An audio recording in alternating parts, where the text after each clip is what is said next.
आप क्या निर्णय लेंगे?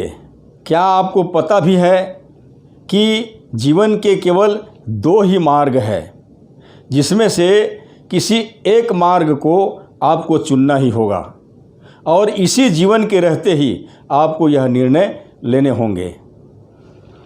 नमस्कार। आप क्या निर्णय लेंगे, इस विषय अंतर्गत आइए जानने के लिए देखते हैं कि वह कौन कौन से दो मार्ग है और पवित्र बाइबिल इन दोनों मार्गों के विषय में हमें क्या बताती है। जानने के लिए सबसे पहले हम पढ़ेंगे मत्ती रचित सुसमाचार 7 अध्याय वचन 13 और 14 को। जैसे लिखा है, सकेत फाटक से प्रवेश करो, क्योंकि चौड़ा है वह फाटक और सरल है वह मार्ग जो विनाश को पहुंचाता है, और बहुत से हैं जो उससे प्रवेश करते हैं। क्योंकि सकेत है वह फाटक और कठिन है वह मार्ग जो जीवन को पहुंचाता है, और थोड़े ही हैं जो उसे पाते हैं। अध्याय की इन आयतों में प्रभु यीशु ने दो अलग अलग मंजिलों में ले जाने वाले जीवन के दो मार्ग में से किसी एक मार्ग को चुनने की बात को समझाने के लिए रूपक का इस्तेमाल किया है। और आज आपको, मुझको, हम हर एक को अपने अपने जीवन की बुनियादी पसंदों में से किसी एक मार्ग को चुनना ही होगा। आज के इस पाठ में विशेषकर हम उन लोगों से बात करना चाहेंगे जिन्होंने अपनी उद्धार के लिए अभी तक कोई निर्णय नहीं लिए हैं और न कोई डिसाइड किए हैं। और हम उनसे भी बात करना चाहेंगे जिन्होंने निर्णय तो लिया पर अभी भी दो मन और दो चित्त में लटके हुए हैं। प्रियो, हम मनुष्यों के जीवन में बहुत सी ऐसी बातें भी आती है जब हम कोई निर्णय लेना चाहते हैं। कई बार तो हमारा निर्णय सही होते हैं, परंतु कई बार गलत निर्णय के कारण भयंकर परिणाम को भी भुगतना पड़ता है। और यह तो सच है कि मनुष्य के जीवन कई निर्णयों से भरे होते हैं, कई फैसलों से भरे होते हैं। और हमें मालूम होनी चाहिए कि परमेश्वर हमारे हर एक अच्छे भले कामों में हमें आशीष तो देता है, परंतु हर एक बुरे कामों के अनुसार हमें दंड भी दिया करता है। जैसे आदम और हवा जिनके विषय में हम उत्पत्ति की किताब अध्याय 2 और 3 में देख सकते हैं। आदम और हवा ने अपने जीवन में ऐसा निर्णय लिया था, आदम और हवा ने अपने जीवन में ऐसा निर्णय लिया था जो बिल्कुल अनुचित था और उसको उसका परिणाम भुगतना पड़ा। पवित्र बाइबिल हमें बताती है कि आदम और हवा ही एक ऐसे व्यक्ति थे जिन्होंने सबसे पहले जीवन का स्वाद चखे थे, परंतु उन्होंने परमेश्वर की आज्ञा के प्रति सावधानी नहीं बरत सकी और शैतान की लुभावने वाली बातों में आकर गलत निर्णय ले लिया। उन दोनों के पास सही निर्णय लेने का एक अच्छा मौका था, पर दोनों शैतान की बातों में आकर बहक गए थे और गलत निर्णय के कारण उन्होंने परमेश्वर की आज्ञा को तोड़ दिया। इस तरह से वे दोनों की गलत फैसलों के कारण उन दोनों को अदन की वाटिका से हटना पड़ा और परमेश्वर से बहुत दूर रहना पड़ा, क्योंकि उन्होंने गलत निर्णय लेकर परमेश्वर की आज्ञा का उल्लंघन किया और ऐसा करके उन्होंने पाप किया और परिणाम स्वरूप मृत्यु के भयंकर दंड को भी भुगतना पड़ा था। तो प्रियो, कोई भी गलत निर्णय का परिणाम हमेशा दुखदाई ही होता है और इस तरह की गलत निर्णय से उत्पन्न कोई भी पाप अपराध मनुष्य की व्यक्तिगत समस्या है जो उनके अपने व्यवहार ही से उत्पन्न होता है। जिस तरह से आदम और हवा ने गलत निर्णय लिया, आज उसी तरह से 75% व्यक्ति शैतान की बातों को मानकर परमेश्वर के विरुद्ध जा रहे हैं। आज बहुत से लोग अपने जीवन में उस मार्ग को चुने हैं जो चौड़ा है और वह ऐसा मार्ग है जो विनाश को पहुंचाता है। जैसे यीशु ने कहा था क्योंकि चौड़ा है वह फाटक और सरल है वह मार्ग जो विनाश को पहुंचाता है, और बहुत से हैं जो उससे प्रवेश करते हैं। पवित्र बाइबल में हम देखते हैं कि परमेश्वर ने अदन की वाटिका में आदम और हवा से लेकर आरंभ करते हुए सृष्टि के आरंभ से लोगों को अपनी ही पसंद चुनने की अर्थात निर्णय लेने की छूट दे दी है। अर्थात मनुष्य अपना पसंद चुनने और निर्णय लेने के लिए बिल्कुल स्वतंत्र है। जैसे उत्पत्ति की किताब 2 अध्याय वचन 16-17 में परमेश्वर ने आदम और हवा को वाटिका के सब वृक्ष के फलों को बेखटे खाने की अनुमति दी थी, अतिरिक्त भले या बुरे ज्ञान का वृक्ष के फल को छोड़। पर उन्होंने अपने ही मनपसंद चुनाव को महत्व दिया। उसी तरह से पूर्व युग में भी हम देखते हैं कि मूसा ने भी इजराइलियों को परमेश्वर के प्रति वफादार होने के लिए ज़बरदस्त विनती करते हुए उसने कहा था कि मैं आज आकाश और पृथ्वी दोनों को तुम्हारे सामने साक्षी बनाता हूँ कि मैंने जीवन और मरण, आशीष और श्राप को तुम्हारे आगे रखा है। इसलिए तू जीवन ही को अपना ले कि तू और तेरा वंश दोनों जीवित रहे। व्यवस्था विवरण की किताब 18 अध्याय वचन 21। और इसी तरह से एलियाह ने भी करमेल पर्वत पर बहुत से नबियों और बाल देवता के पुजारियों को इकट्ठा करके कहा था कि तुम कब तक 2 विचारों में लटके रहोगे? यदि यहोवा परमेश्वर के हो तो उसके पीछे हो लो, और यदि बाल देवता के हो तो उसके पीछे हो लो। पहला राजा 18 अध्याय वचन 21। उसी तरह से प्रभु यीशु ने भी पहाड़ी उपदेश में शिक्षा देते हुए इसने कहा था, कोई भी मनुष्य 2 स्वामी की सेवा नहीं कर सकता। कोई भी मनुष्य 2 स्वामियों की सेवा नहीं कर सकता, क्योंकि वह एक से बैर और दूसरे से प्रेम रखेगा। उसने यह भी कहा कि वह एक से मिला रहेगा और दूसरे को तुच्छ जानेगा। तुम परमेश्वर और धन दोनों की सेवा नहीं कर सकते। मत्ती रचित सुसमाचार 6 अध्याय वचन 24। एक बार तो ऐसा होता है कि एक मनुष्य यीशु के पास आकर कहता है कि जहाँ जहाँ तू जाएगा मैं तेरे पीछे हो लूँगा, पर मुझे अपने पिता को गाड़ने दे। फिर एक और व्यक्ति ने आकर कहा, हे प्रभु, मैं तेरे पीछे हो लूँगा, पर पहले मुझे जाने दे कि अपने घर के लोगों से विदा हो ले आऊँ। इसी तरह से बहुत से ऐसे भी लोग होते हैं जो 2 मन 2 चित्त में होने के कारण सही और उचित निर्णय नहीं ले पाते और दुनिया की परंपरा और मनुष्यों के रीति रिवाजों को ही पसंद करते रहते हैं। हमको अपना पसंद चुनना हमारा अधिकार है। कोई भी निर्णय लेने के लिए हम बिल्कुल बिंदास हैं। पर यह भी है कि यदि हमारा अपना पसंद अनुचित हो जाए या हमारा निर्णय गलत हो जाए तो उसका परिणाम भी भयंकर साबित होगा। हम अपने चुने हुए पसंद के अनुसार चल तो रहे हैं, पर हो सकता है हमारा चुनाव गलत हो और हम वही गलत निर्णय के कारण गलत मार्ग में चल रहे हों।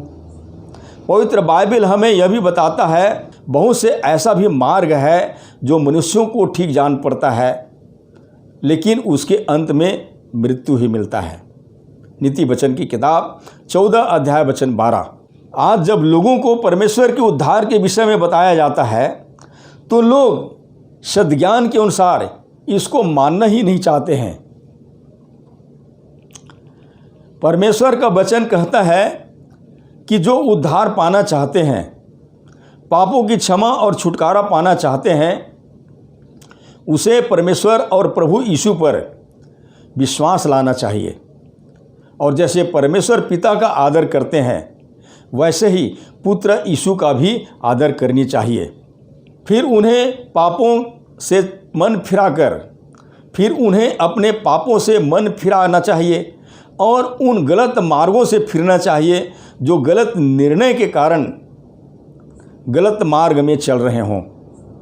फिर उन्हें यीशु का अंगीकार करना चाहिए कि यीशु परमेश्वर का पुत्र है।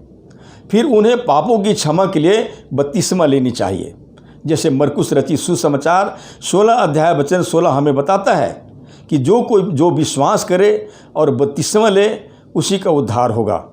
चूँकि पवित्र शास्त्र यह भी साबित करती है कि सबने पाप किया है और पाप करके मनुष्य परमेश्वर से बिल्कुल अलग हो गए हैं, जैसे लिखा है, क्योंकि सबने पाप किया और परमेश्वर की महिमा से रहित है। रोमी की पत्री 3 अध्याय वचन 23। पवित्र बाइबल के अनुसार पापी मनुष्य को बिना बपतिस्मे की पापों की क्षमा नहीं मिल सकती और पापों की क्षमा पाए बिना मनुष्य जवाबदेह रह जाएगा। परंतु शिक्षा यही दी जाती है कि आप केवल यीशु पर विश्वास कर ले तो आपका उद्धार हो जाएगा। प्रियो, हमें समझना चाहिए कि यदि हम उद्धार पाना चाहते हैं तो हमें परमेश्वर के ढंग को मानना ही पड़ेगा।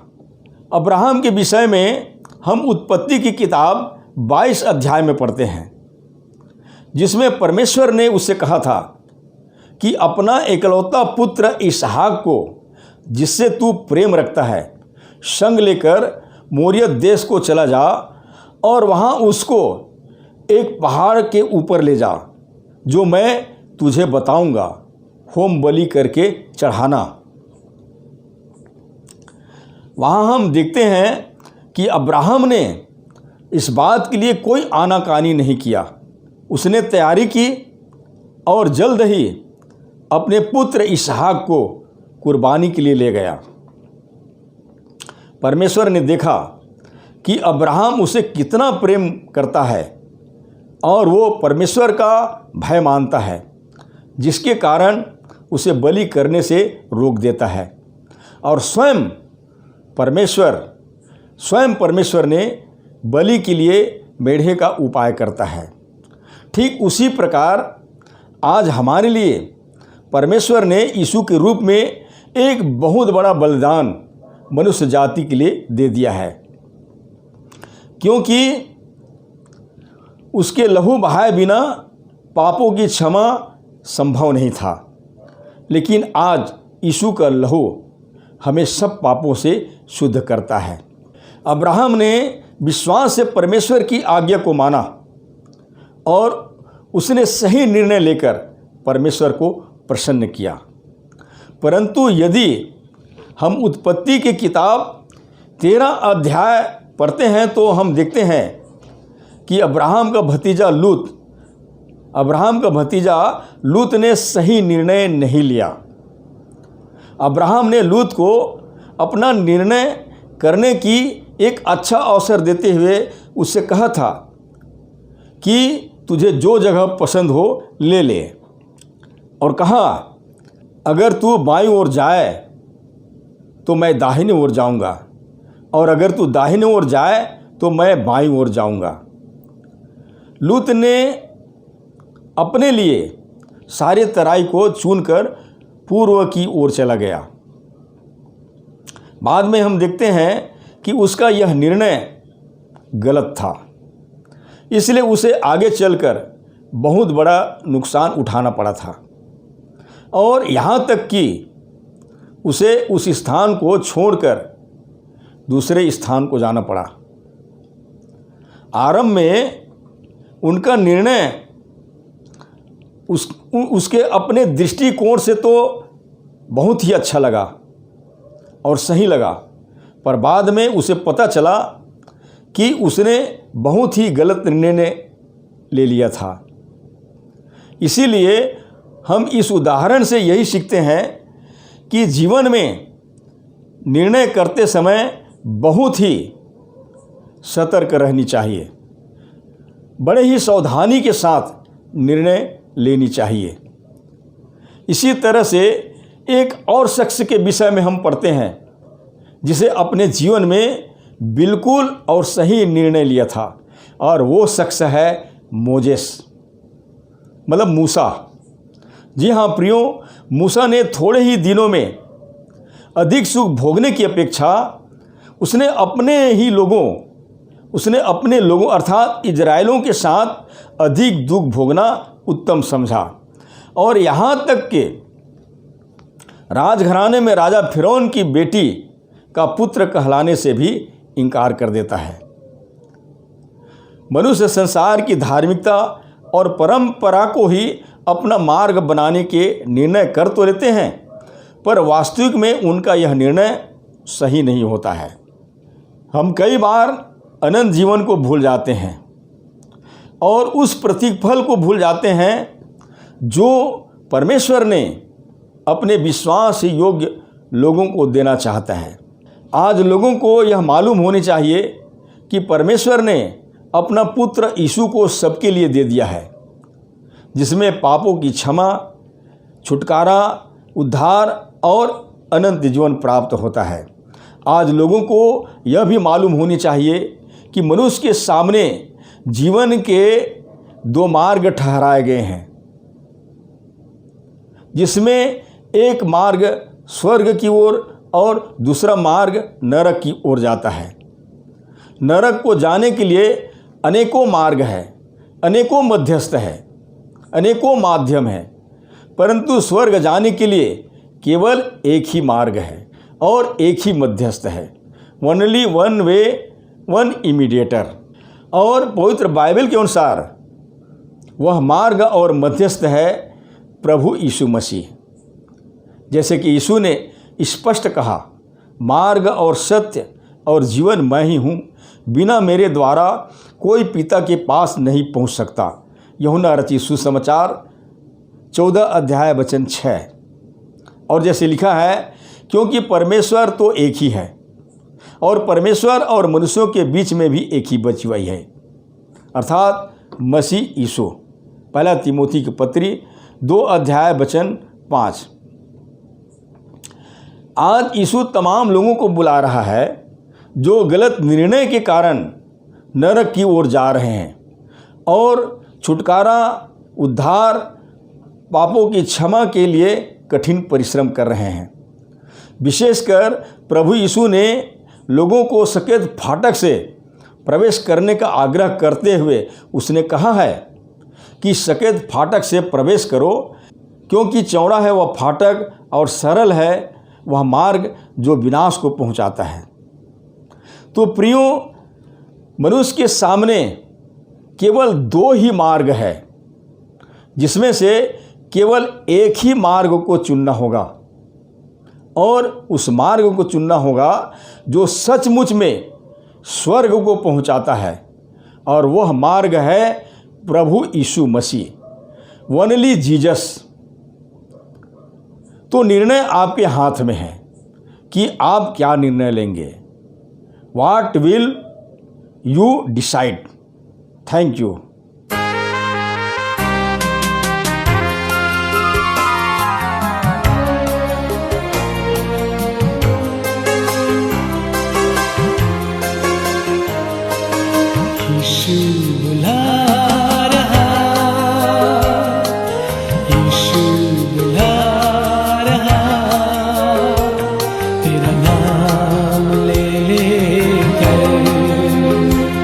तुझे यीशु बुला